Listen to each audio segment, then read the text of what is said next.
சென்னை ஆவடி அருகே துப்பாக்கி முனையில் 1.5 கோடி மதிப்பிலான நகைகள் கொள்ளையடிக்கப்பட்டிருக்கக்கூடிய சம்பவம் பெரும் பரபரப்பை ஏற்படுத்தி இருக்கிறது.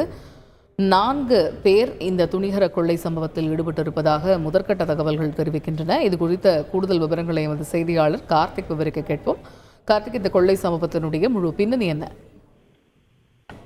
வணக்கம். ஆவடி அடுத்த முத்தா புதுப்பேட்டையில் பட்ட பகலில் துப்பாக்கி முனையில் ஜுவல்லரி கடையில் 1.5 கோடி நகைப்பணம் கொள்ளையடிக்கப்பட்ட சம்பவம் பெரும் பரபரப்பை ஏற்படுத்தியிருக்கிறது. ஆவடி அடுத்த முத்தா புதுப்பேட்டையில பிரகாஷ் என்பவர் கிருஷ்ணா ஜுவல்லரி எனும் பெயர்ல நகைக்கடை நடத்தி வராரு.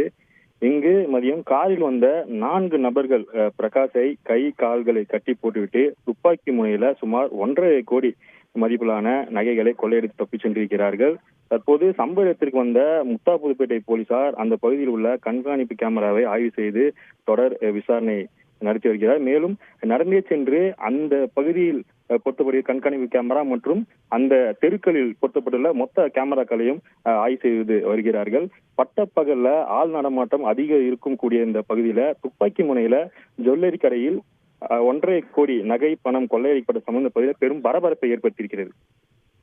தகவல்களுக்கு நன்றி கார்த்திக். செய்திகளை உடனுக்குடன் தெரிந்து கொள்ள உடனே சப்ஸ்கிரைப் பண்ணுங்க.